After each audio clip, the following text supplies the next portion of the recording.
My journal. I'm Stephanie Rivers. Black women are starting businesses more than any other segment of the American population.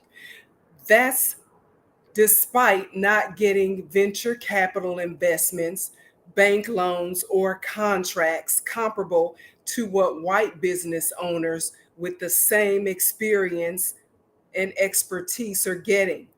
Many people say institutional racism is the reason. So when organizations like the Fearless Fund, made up of established Black and Brown business owners, pool their money to offer grants and loans and financial training to those business owners owned by Black women startups, now some white people have a problem with that. They don't want you to help, they don't want to help you, and they despise the fact that you can help yourself. The same company that pushed the Supreme Court decision to strike down affirmative action in college admissions filed a lawsuit against the Fearless Fund saying that they are, get this, discriminating against white people by focusing their efforts and financial assistance to help Black women business owners. The irony of it all. There wouldn't have to be a Fearless Fund if there was no institutional racism. But there is, so there is. I'm not going to name the organization that has the audacity to file a lawsuit against people who help themselves instead of asking for other people to help them. But I'll let you look that up yourself. In the meantime, I will talk about their strategy. See, they intend to force organizations like Fearless Fund to include white people in the process, even though white people have no problem excluding other people from their processes. And the strategy of these haters includes a manipulation of words. In this case, the Fearless Fund focuses on helping people, helping women of color. People who don't like that claim that discrimination, that is discrimination against white people, not that it is, because I don't think it is. It's offering financial assistance to people who need the help. Now, these haters take a word or a phrase and they use it in a way that manipulates the meaning of it. So when people think of that word or they think of that phrase, they confuse what the intent is of the phrase or the word. Now, before I confuse you, let me give you some examples. Fake news is a term. Donald Trump used that term to make voters question what they were hearing about him in mainstream media during his campaign for the presidency and after he got elected. If Trump didn't like what was being reported about him, he called it fake news. And that made people question if what they were hearing was real or fake. Here's another example: critical race theory.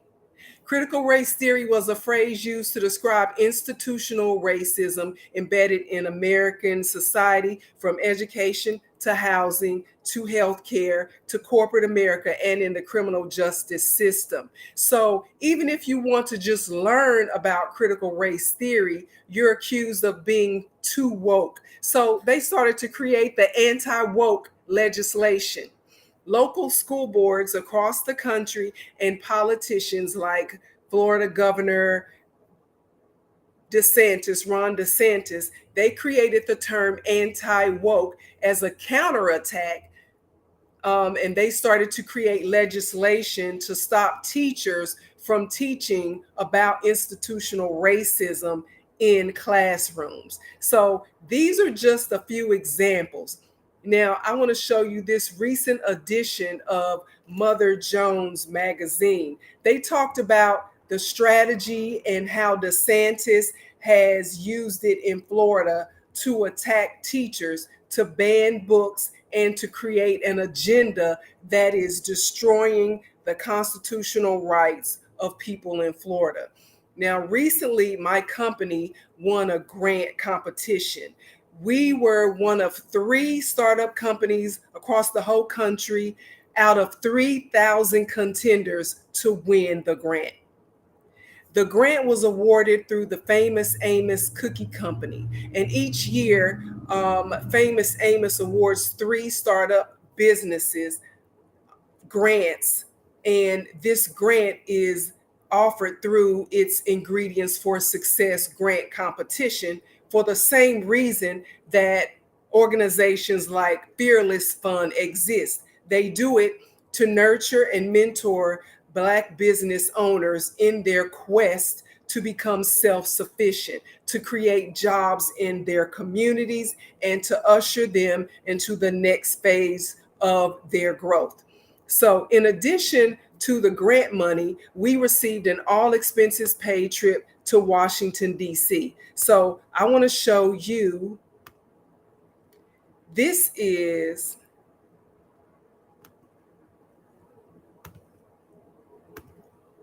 okay.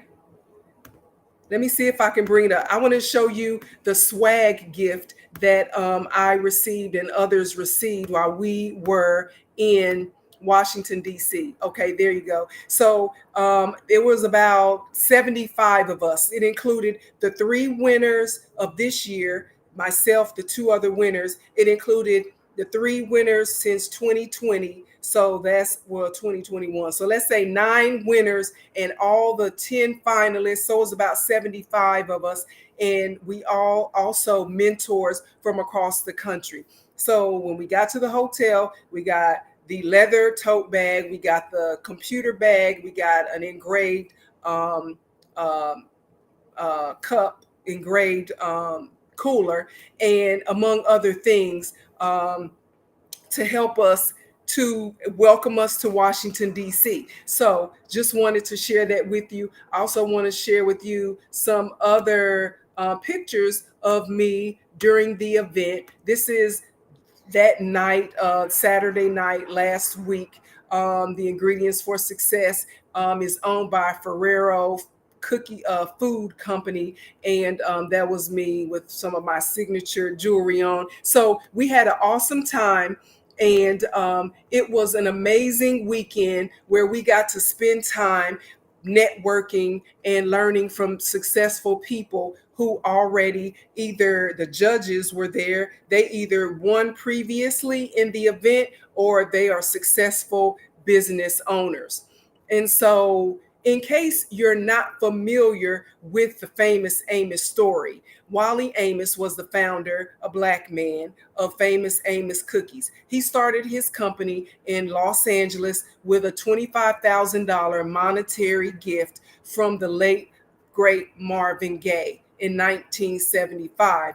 And after building the company up, Amos sold the company to Kellogg, that owns cornflakes and all of those things. And I think he sold it to them because they were the most recent before Ferrero Food Group to own Famous Amos. So the Ferrero Food Company, they bought Famous Amos Cookie Company from Kellogg, and then Ferrero created the Ingredients for Success grant competition. So I also want to share with you the Famous Amos site. So I want to give them their props.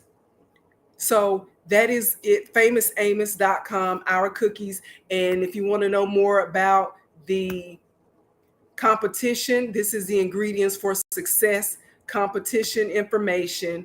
And also, if you go down to grant winners, there we are.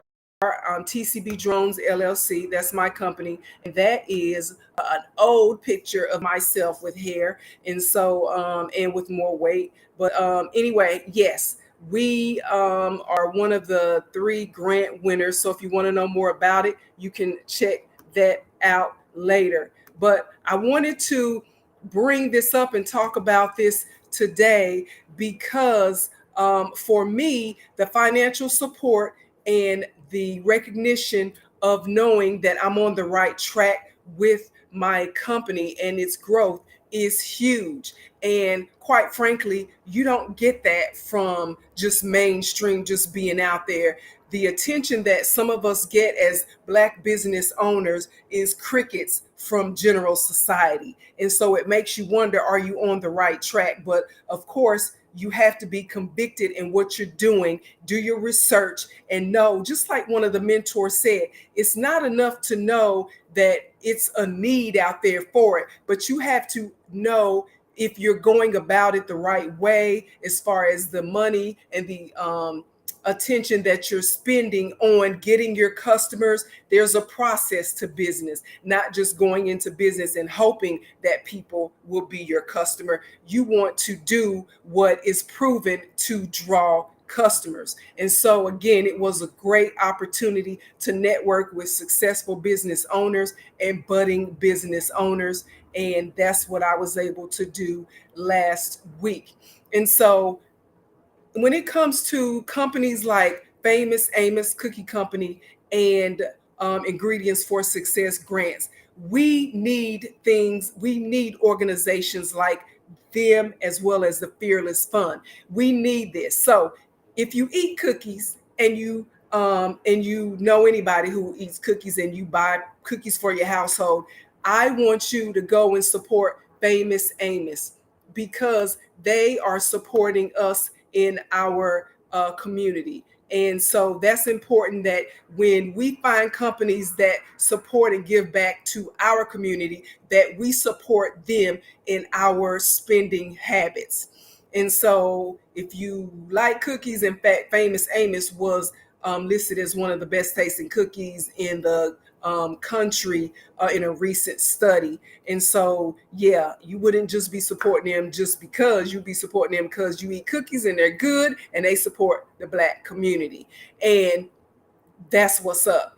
And to the haters, you can't have it both ways. You get mad when people ask for handouts. Then you get mad when they pull their own money and they help themselves. Like Viola Davis's character said in the movie The Help, ain't you tired? Ain't you tired? And I also want to say that Famous Amos and Ingredients for Success grant, they are partnered with the National Black Chamber of Commerce based in Washington, D.C.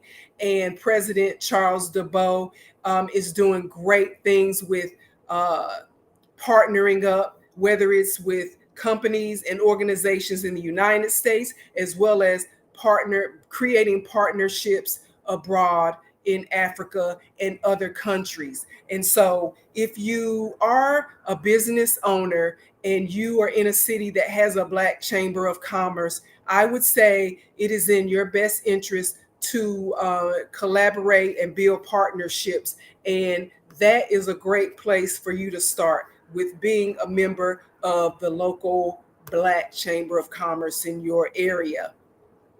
To follow me, you can follow me on Twitter, IG, and Threads. My handle is at Steph at TCB Steph. I forget my own handle sometimes, but at TCB Steph. And it's my birthday month. Go birthday! It's your birthday. So if you want to cash at me a birthday gift, that's my Cash App handle, ABC Steph. That stands for Always Be Closing, Steph.